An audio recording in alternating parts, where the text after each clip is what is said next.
Good morning, students. I'm Brendra Kumar, science teacher, Halwasia Vidya Vihar. Today, study chapter 13, class 9. Why do we fall ill? अब इस chapter में हमने starting के लिए health and failure बताया था. Health, what is health. Second, disease. Health में हमने personal health, community health, disease. फिर आपको हेल्दी और डिजीज फ्री दोनों में डिफरेंस बताए थे. फिर आपको आया था कि what does disease look like. Disease किस तरह का दिखता है. तो डिजीज के लिए आपको सिम्टम और साइन, ये इतना हमने आपको प्रीवियस वीडियो के अंदर बताया था. अब हम इस वीडियो में इससे हम आगे बढ़ते हैं और आपको मैं प्रयास ये कर रहा हूं कि मैक्सिमम चीजें आपसे जोड़कर बताएं और इसको डे टू डे लाइफ से कनेक्ट करके बताएं. ठीक है. तो अब देखिए, सबसे पहले हमारा जो था सिम्टम और साइन एंड सिम्टम. हमने आपको ये बताया था कि सिम्टम के अंदर आता है fever, headache, loose motion, swelling. ये सब सिम्टम हैं. ये आपको इंडिकेट करता है कि समथिंग इज रॉन्ग. बॉडी के अंदर कहीं कुछ गड़बड़ी है. और यही हमें डिजीज इसी तरह से दिखता है. अब हेडेक हो रहा है तो सामने वाला आप फील करते हो, अनइजी फील करते हो, विदाउट इजी, फील अनकंफर्टेबल. और इस कंडीशन को ही हम कहते हैं डिजीज कंडीशन. इसके लिए इसको हम क्या बोलते हैं, इसको डिजीज कंडीशन बोलते हैं. अब इसी को हम लेकर सिम्टम से फिर डॉक्टर्स के पास आप जाते हो तो वो आपको क्लिनिकल टेस्ट करते हैं. और क्लिनिकल टेस्ट में आपको डिफरेंट पार्ट्स हैं और मेनली आपको ब्लड का टेस्ट किया जाता है. और उस ब्लड टेस्ट से जो पर्टिकुलर डिजीज है उस डिजीज के बारे में आइडेंटिफाई करेंगे और उस डिजीज के लिए जो पिन पॉइंट्स हैं उनको फाइंड आउट करेंगे and then provide particular medicine जो हमें चाहिए. हमारे बॉडी के अंदर जो पर्टिकुलर डिजीज है इसके बारे में हमें कौन बताता है, साइन. इसको हम क्या बोलेंगे, साइन. क्लियर. तो अगर आपसे कोई डिफरेंस पूछे कि what is the difference between the symptom and sign, symptom और साइन में क्या डिफरेंस है, तो इसके लिए हम कहेंगे कि symptom indicate presence of the disease. Symptom केवल ये बताता है कि डिजीज आपके शरीर में है. Sign provide information about the presence of a particular disease. Sign हमें पर्टिकुलर डिजीज के बारे में बताता है. नेक्स्ट है, these are the manifestation or evidences presence of disease in a various body parts. ये हमारा साइन को बताता है. जैसे मैंने आपको बताया कि फीवर है, हेडेक है, स्वेलिंग है. ये सब हमारे किस में आते हैं, सिम्टम को बताता है. और ये चीजें जो साइन है ये आपको distinct from the different disease. जैसे मान लो कि फीवर है तो फीवर आपको मलेरिया में भी फीवर हो गया, आपको पूरी रात आपने वर्क नहीं किए और आप अनइजी फील कर रहे हो, उससे भी हो गया. कहीं पर आपको जो स्वेलिंग हो गया है उसके कारण से भी हो गया है. कोई आपको अदर चोट लग गए उसके कारण से भी हो सकता है. तो ये सारी चीजें जो है वो हमारे सिम्टम के अंदर आया कि जो फीवर है लेकिन उसमें डिफरेंशिएट करना, उनको डिफरेंशिएट करना, ये काम साइन का होता है। यानी जो मेडिकल टेस्ट हैं, उस मेडिकल टेस्ट से हम इन चीजों को आइडेंटिफाई कर पाते हैं। क्लियर? तो सिम्टम एंड साइन। अब आता है कॉजेज ऑफ डिजीज। देखिए, कॉजेज ऑफ डिजीज को हम ब्रॉडली इसको हम क्लासिफाई करते हैं।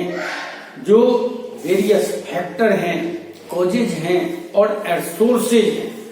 तो जनरली कॉज को हम डिवाइड करते हैं 2 पार्ट्स में, इमीडिएट कॉज और दूसरा आता है कंट्रीब्यूटरी कॉजेज। Immediate cause. अब इमीडिएट कॉज क्या हो गया? इमीडिएट कॉज है, और इसी इमीडिएट कॉज को हम ये वर्ड यूज करते हैं, that is the primary causes. Primary causes of a disease.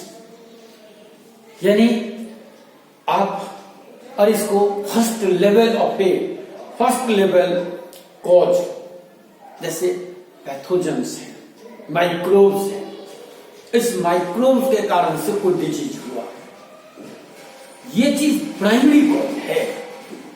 जैसे सपोज कर लें कि आप जिस एरिया में रह रहे हैं, अब वहां पर कोई बेबी है, छोटे बच्चे हैं, उस बच्चे को अचानक जो लूज मोशन और डायरिया टाइप हो गया। अब ये जो उस समय में हुआ, वो उसके जो पैथोजेंस हैं, उस पैथोजेंस के कारण से हुए, माइक्रोब्स के बढ़ने के कारण से हुआ कि आपको ये इमीडिएट कॉजेज हो गया। जो बैक्टीरिया है, वायरस है, या आपको फंगल है, इनके कारण से वो हो गया। फिर आप लाते हो और उसका साइन हम आइडेंटिफाई करते हैं, इस बैक्टीरिया के कारण से हुआ। ये हमारा फर्स्ट लेवल है। अब जैसे पैथोजन बेबी में कैसे आ सकता है? उसके है कि अगर कंटामिनेटेड फूड आप देते हो, कंटामिनेटेड फूड का मतलब क्या हो गया? जिसके अंदर माइक्रोब्स प्रेजेंट हैं, वो फूड ले लिया, जिसके कारण से डिजीज हो गया और उसको लूज मोशन लग गया। दूसरा है कि आपको जो अनक्लीन ड्रिंकिंग वाटर पिला दिया, जो अनबॉइल्ड मिल्क पिला दिया, जो आपको बोटल्स यूज करते हैं बच्चों को दूध पिलाने के लिए, उसको बॉइल नहीं किया और उसको दूध पिला दिया। अब ये सब जो कॉज हैं, इसके कारण से उसके अंदर पैथोजेंस आ गए। ये होता है primary cause of a disease, and it is also known as a immediate cause. इसको हम क्या बोलते हैं? Immediate causes of disease. Next हमारा आता है कंट्रीब्यूटरी। अब देखो कंट्रीब्यूटरी का क्या मतलब है? कंट्रीब्यूटरी कॉज का मतलब होता है कि जो बच्चे हैं उनमें ये डिजीज आसानी से कैसे हो गया, ये मोर प्रोन क्यों है, बार बार ये बीमार क्यों पड़ते हैं? इसका कॉज हमारा कंट्रीब्यूटरी कॉजेज होते हैं। अब जैसे देखिए, सभी लोगों को जो डिफरेंट पर्सन है, पर्सन टू पर्सन वेरी करता है। कोई भी डिजीज जो फैल रहे हैं, ये चीजें उसके पर्सन टू पर्सन वेरी करते हैं।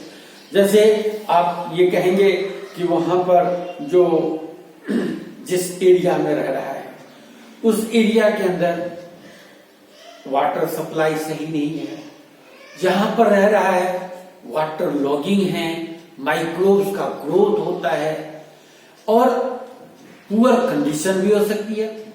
मान लो इकोनॉमिक कंडीशन बेटर नहीं है, इकोनॉमिक कंडीशन बेटर नहीं है तो न्यूट्रिशियस फूड उसको भी नहीं मिलता, सफिशिएंट जो न्यूट्रिएंट मिलना चाहिए that is not available, and that causes also disease occurs. इसके कारण से भी आपको डिजीज होते हैं।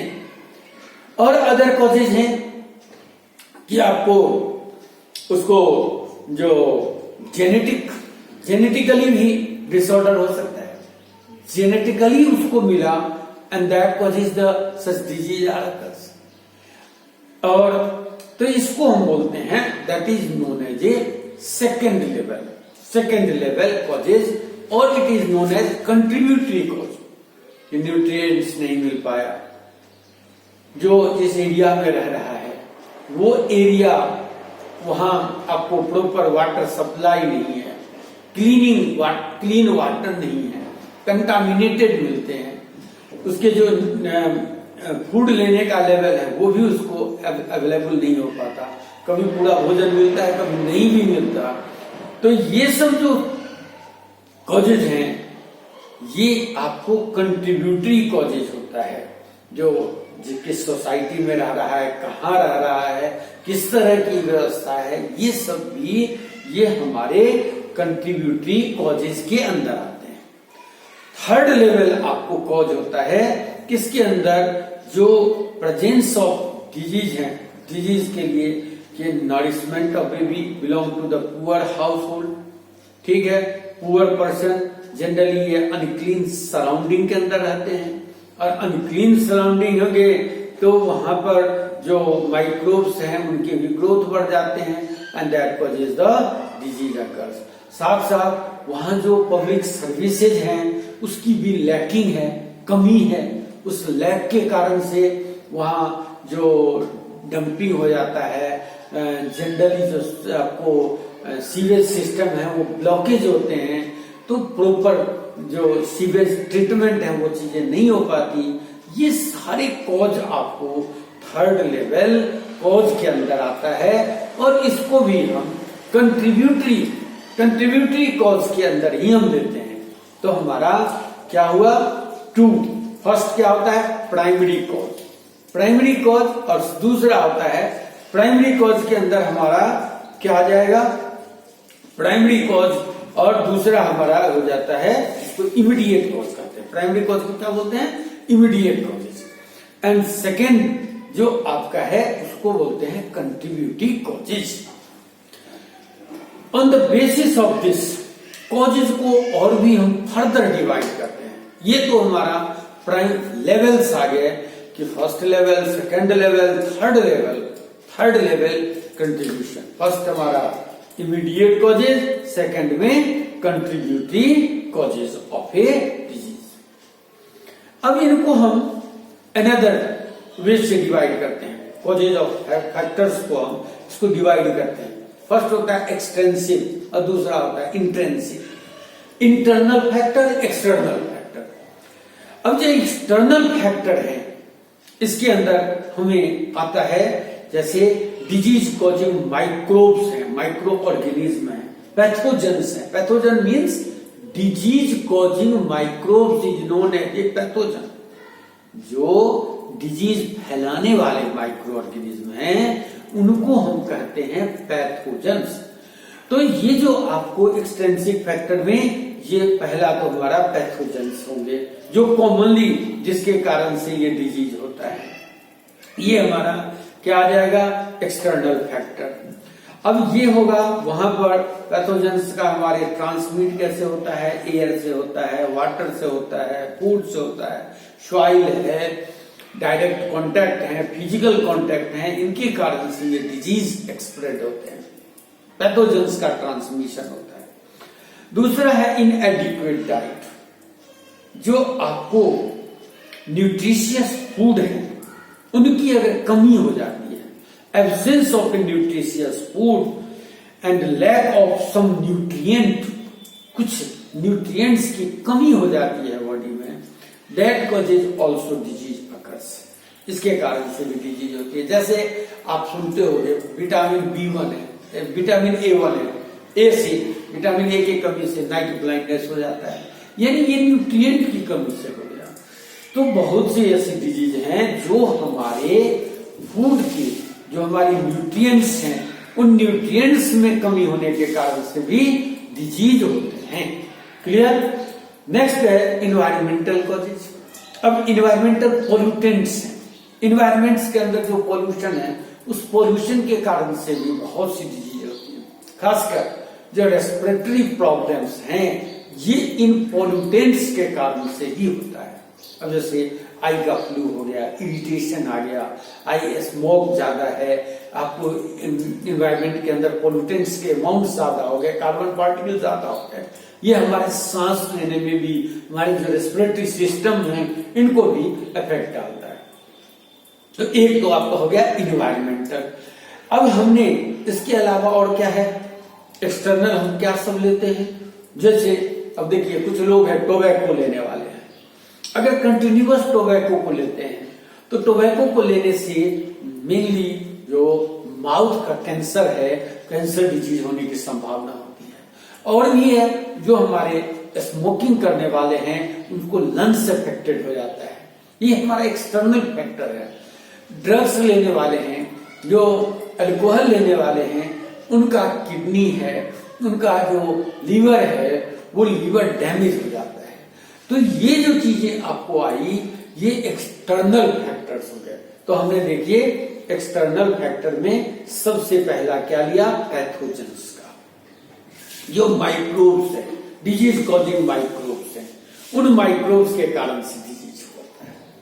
अब ये माइक्रोब्स कौन कौन से होंगे, बैक्टीरिया है, bacteria, viruses, fungi, parasites. Parasites भी ट्रांसमिट करने का काम करते हैं, माइक्रोब्स को ट्रांसमिट करते हैं, जो हमें अलग अलग वाटर से, सॉइल से, फूड से, इससे आपको स्प्रेड होते हैं। दूसरा हमारा इनएडिक्वेट डाइट हो गया, अगर हमें न्यूट्रिशियस फूड नहीं मिलेगा उसके कारण से डिजीज होगी। तीसरा होता है कि इन्वायरमेंटल पोल्यूटेंट्स हैं, उस पोल्यूटेंट्स के कारण से होगा। फोर्थ है जो टोबैको लेते हैं, स्मोकिंग करते हैं या ड्रग्स लेते हैं, उन लोगों को उसके कारण से भी डिजीज होता है। ये एक्सटर्नल फैक्टर है। इंटरनल फैक्टर्स, इंटरनल फैक्टर्स ये हमारा डिपेंड करता है हमारी बॉडी के फंक्शन से। अब ये हमारे ये चीजें बाहर से नहीं आती, ये हमारे अंदर ही, हमारे शरीर के अंदर ही होती है।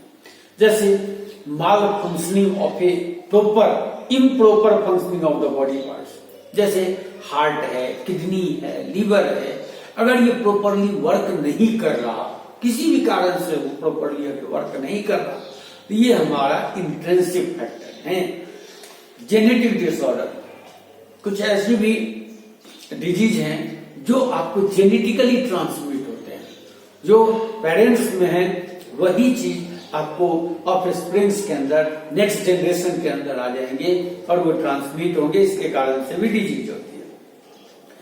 हाइपो और हाइपर हार्मोनल सिक्रीशन है, इस हार्मोन्स के सिक्रीशन के कारण से भी आपको डिजीज होते हैं। जैसे आपने नाम सुना होगा ग्वाइटर डिजीज है, वो आपको हार्मोन्स के कारण से होते हैं। फिर आपको आता है malfunctioning of body immune system, अगर इम्यून सिस्टम प्रॉपर वर्क नहीं कर रहा है, that causes also disease occur. तो ये सारी चीजें हो गई इंट्रिंसिक फैक्टर, इंटरनल फैक्टर, ये हमारे बॉडी के अंदर हैं और उन बॉडी के अंदर होने के कारण से भी ये डिजीज होती है। जैसे अब डायबिटिक है, डायबिटिक का मतलब क्या हो गया, लेस सिक्रीशन हो गया। लेस सिक्रीशन हुआ मीन्स उसके जो इंसुलिन हार्मोन है उनका सिक्रीशन कम हो गया और वो पर्सन डायबिटिक हो गया। क्लियर।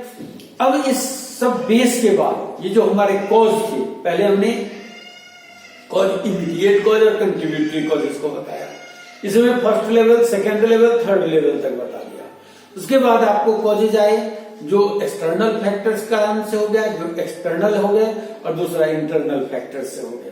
इनसे कारण से डिजीज होता है। कि ये हमारे कॉजेज ऑफ, जो कॉजेज ऑफ डिजीज हैं, इसको हम इसे एक्सप्लेन करेंगे।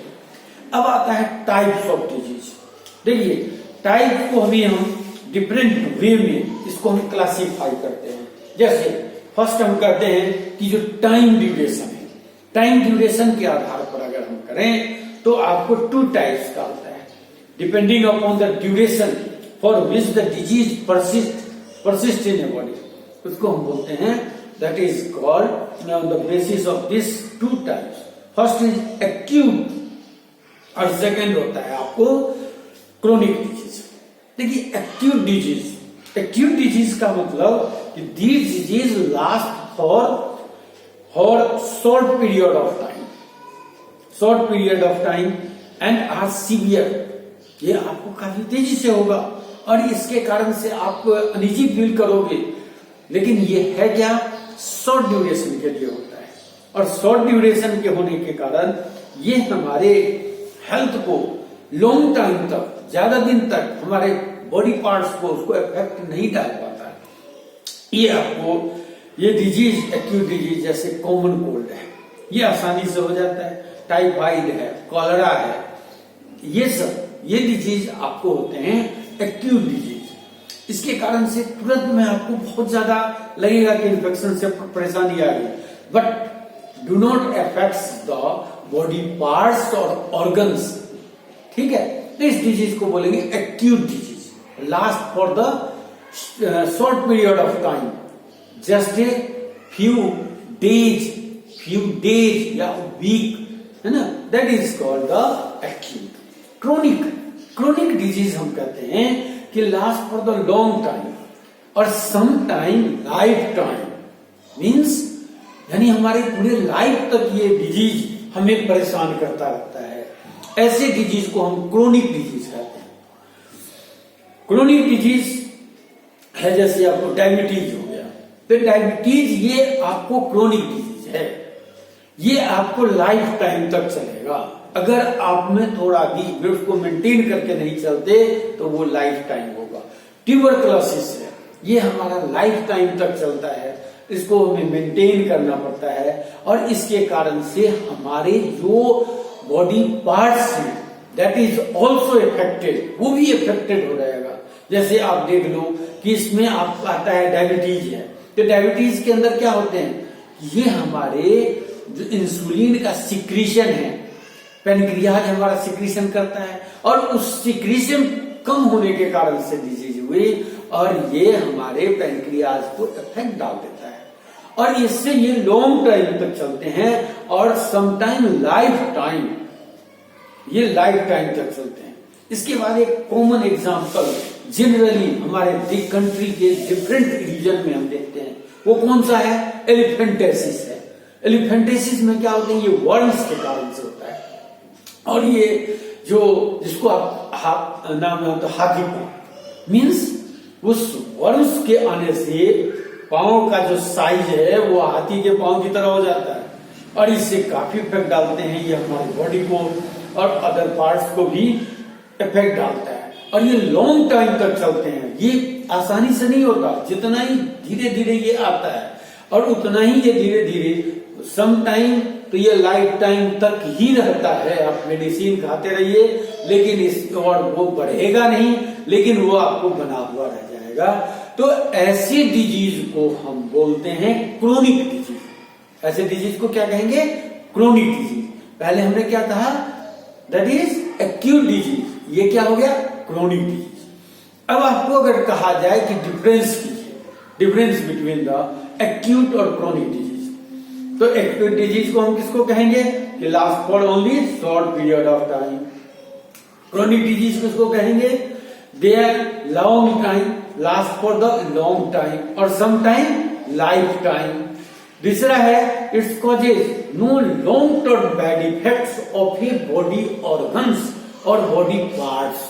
बॉडी पार्ट्स में ये लॉन्ग टर्म इफेक्ट नहीं होते, और जो इसके क्रोनिक डिजीज है इसमें हमारा जो लॉन्ग टर्म है ये हमारे बॉडी पार्ट्स को, हमारे हेल्थ को ये इफेक्ट डालता है।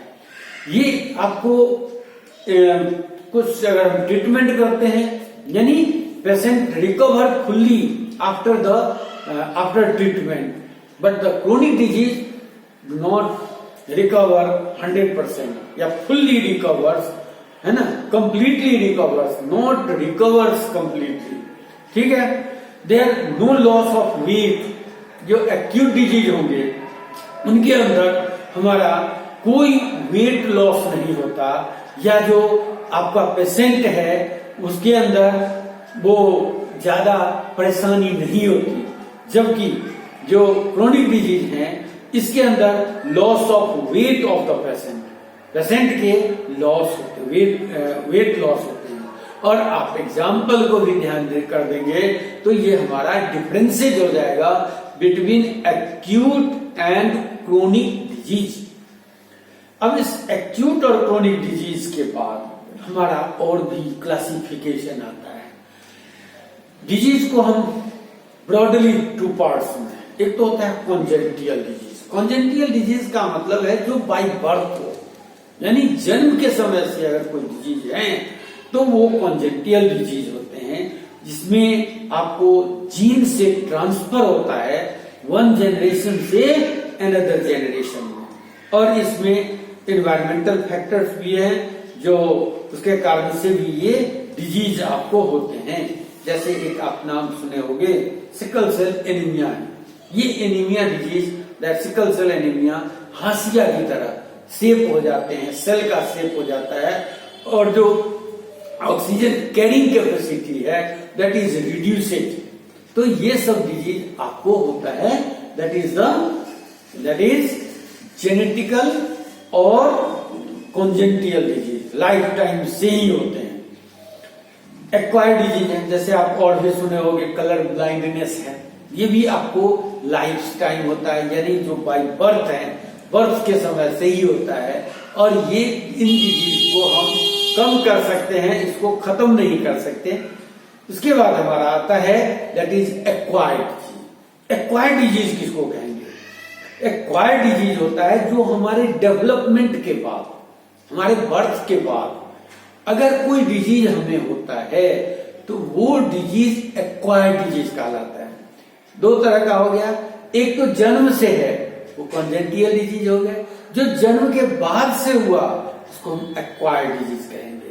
अब इस एक्वायर्ड डिजीज को हम ब्रॉडली क्लासिफाई करते हैं टू पार्ट्स में।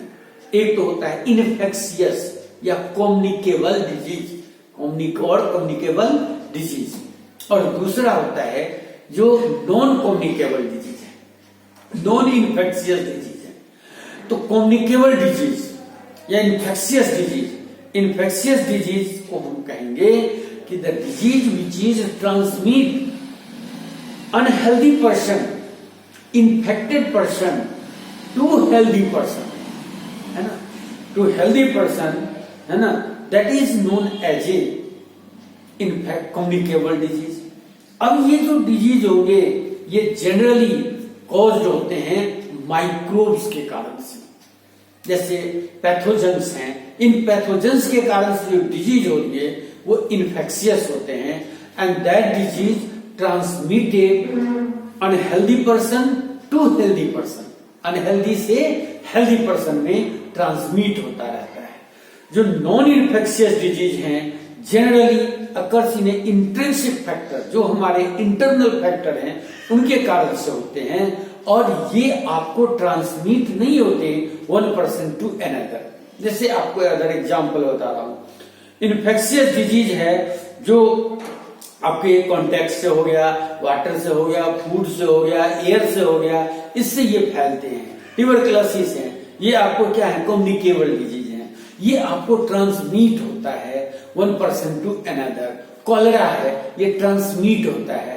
ये जो ट्रांसमिट होने वाले डिजीज हैं उनको हम बोलते हैं इन्फेक्शियस डिजीज। और नॉन इन्फेक्शियस हो गया, अब ब्लड प्रेशर है, हाई ब्लड प्रेशर है, अब ये तो आपको दूसरे को ट्रांसमिट नहीं हो सकता।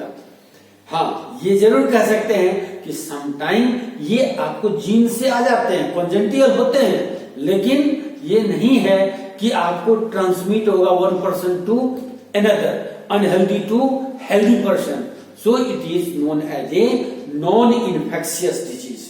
ठीक है, तो इस तरह से ये आपको कांटेक्ट होने से इन सब से ट्रांसमिट नहीं होता, न वाटर से होता है, न अदर माइक्रोब्स के कारण से होते हैं, न आपको केवल जो अपने अंदर का जो चीज है उसके कारण से ही ये डिजीज आपको डिजीज बढ़ते हैं, और इसको हम बोलते हैं नॉन इन्फेक्शियस डिजीज और नॉन कम्युनिकेबल डिजीज। तो आपको डिजीज को फर्दर हमने क्लासिफाई किया दो पार्ट में, कॉन्जेंटियल और एक्वायर्ड। एक्वायर्ड को टू पार्ट्स में डिवाइड किया, first is the communicable disease, दूसरा नॉन कम्युनिकेबल, या इसको infectious disease, non infectious disease. जो इन्फेक्शियस हैं वो आपको माइक्रोब्स के कारण से, पैथोजेंस के कारण से, एक्सटर्नल फैक्टर के कारण से जो डिजीज होंगे उसको हम बोलते हैं that is the communicable disease.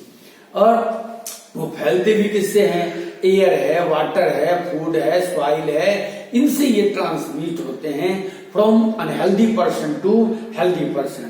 और जो communicable disease, non communicable disease हैं, ये आपको हो सकते हैं malfunctioning of a body organ, हमारे बॉडी ऑर्गन अगर प्रॉपर वर्क नहीं कर रहे, डेफिशिएंसी है, हमारे जो न्यूट्रिएंट्स में डेफिशिएंसी है उनके कारण से हो सकता है, हार्मोनल डिसऑर्डर है उस हार्मोनल डिसऑर्डर के कारण से हो सकता है, एलर्जी के कारण से हो सकता है। ये जो कैंसर डिजीज है that is also non communicable disease. तो इस तरह से हम कम्युनिकेबल और नॉन कम्युनिकेबल, आपको इसके कम्युनिकेबल डिजीज में जो वायरस है, वायरस से फैलने वाले डिजीज हैं that is common cold, influenza, dengue fever, hepatitis B, AIDS, that is ये चिकन पॉक्स हैं, ये सारे आपको आ जाते हैं।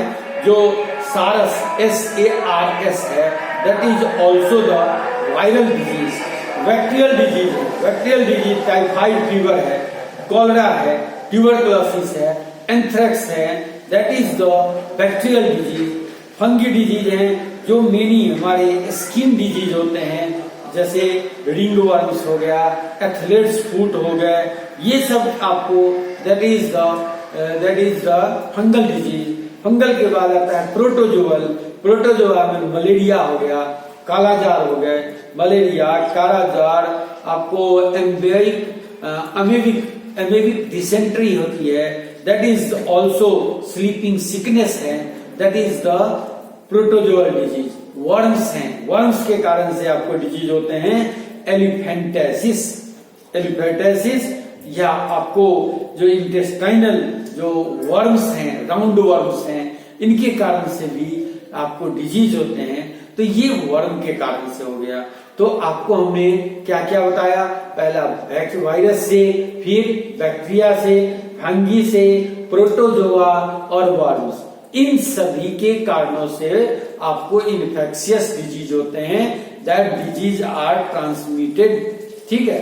और जो नॉन इन्फेक्शियस हैं उसमें आप कुछ कॉमन नाम ध्यान रख सकते हो, जैसे आपको बेरी का डिजीज है, उसके बाद पेलाग्रा डिजीज है जो नियासिन की कमी के कारण से होता है, विटामिन B1 के कारण से आपको बेरी होता है, विटामिन 1A के कारण से आपको नाइट ब्लाइंडनेस हो जाता है। इसी तरह से जो आपको स्कर्वी डिजीज है जो विटामिन C के कारण से आपको स्कर्वी डिजीज होते हैं, ग्वाइटर डिजीज है जो आयोडीन की कमी से आपको ग्वाइटर डिजीज होते हैं। तो ये सब आपको डिफरेंट डिजीज आ गए। अब हम लोग नेक्स्ट डे जो पढ़ेंगे means of spread of A communicable disease, communicable disease कैसे फैलते हैं, इनके बारे में हम नेक्स्ट डे इसको स्टडी करेंगे। क्लियर? आप जो आज हमने कॉजेज के बारे में पढ़ा, कॉजेज के बाद टाइप्स ऑफ डिजीज को पढ़ा, टाइप्स ऑफ डिजीज में भी इस चैप्टर के अंदर आपको कई डिफरेंसेज आते जाएंगे, जैसे हमने एक्यूट और क्रोनिक, कम्युनिकेबल, नॉन कम्युनिकेबल, और जो सिम्टम, साइन है ना, डिजीज फ्री, हेल्दी, ये सब टर्म्स को आप अच्छी तरह से करेंगे। सभी का एग्जाम्पल हमें याद होना चाहिए जो डे टू डे लाइफ से, जिसको आप कॉमनली घरों में हम चर्चा करते हैं, उससे हम इसको करेंगे और आप और भी फाइंड आउट कर सकते हो। क्लियर? ठीक है, तो अब हम नेक्स्ट वीडियो के अंदर नेक्स्ट वीडियो में आगे means of spread of the communicable disease, फिर उसमें आपको प्रिवेंशन भी आएंगे, उसके जो ट्रीटमेंट भी होंगे, ये सारी चीजें हम करेंगे। Okay, thank you.